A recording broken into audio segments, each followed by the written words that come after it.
বাগেরহাটের হরিণখানায় পানি নিষ্কাশনের কোনো ব্যবস্থা না রেখেই ড্রেন নির্মাণ করছে পৌরসভা।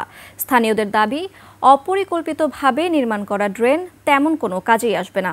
এছাড়াও ঠিকাদার প্রকৌশলীর বিরুদ্ধে নির্মাণ কাজে নিম্নমানের সামগ্রী ব্যবহারের অভিযোগ উঠেছে। বাগেরহাট প্রতিনিধি মইনুল ইসলামের তথ্যচিত্রে ডেস্ক রিপোর্ট।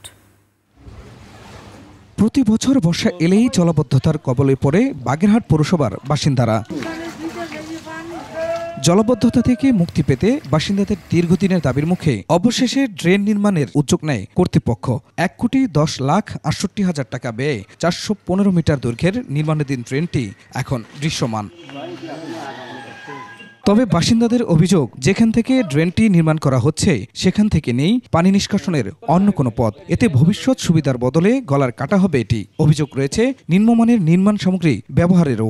মল্লিক বাড়ির মোড়ের থেকে কাজটা শুরু না করে ওই কৃষ্ণনগরের মাথায়, ওই জোবারের দোকানের মাথায় যেখানে উঁচু জায়গা ওইখানে নিয়ে গেছে। তাহলে এই পানিটা কোথায় নামবে আর কোথায় যাবে? আমাদের এই জায়গা পানি নিষ্কাশন হবে না, আমরা ডুবে মরবো। আসলে এর কোনো ভিত্তি দেখি না যে কেন কিভাবে ওই কাজটা হচ্ছে। এই মাঝখানের এইটুকুই ড্রেন হবে, এর ওই পাশেও হবে না, এই পাশেও হবে না। তো এই পানি যাবে কোথায়? এই পানি সবাই সেই জায়গায় দাঁড়াবে। ওই যে তাহলে আমাদের এই যে ভোগান্তি করানোর কি দরকার ছিল? আমাদের ড্রেন না হতো না হতো। অভিযুক্ত বাগেরহাট পৌরসভার সহকারী প্রকৌশলী এটিএম রেজাউল হক রিজভির সাথে যোগাযোগ করা হলে তিনি ক্যামেরার সামনে কথা বলতে রাজি হননি।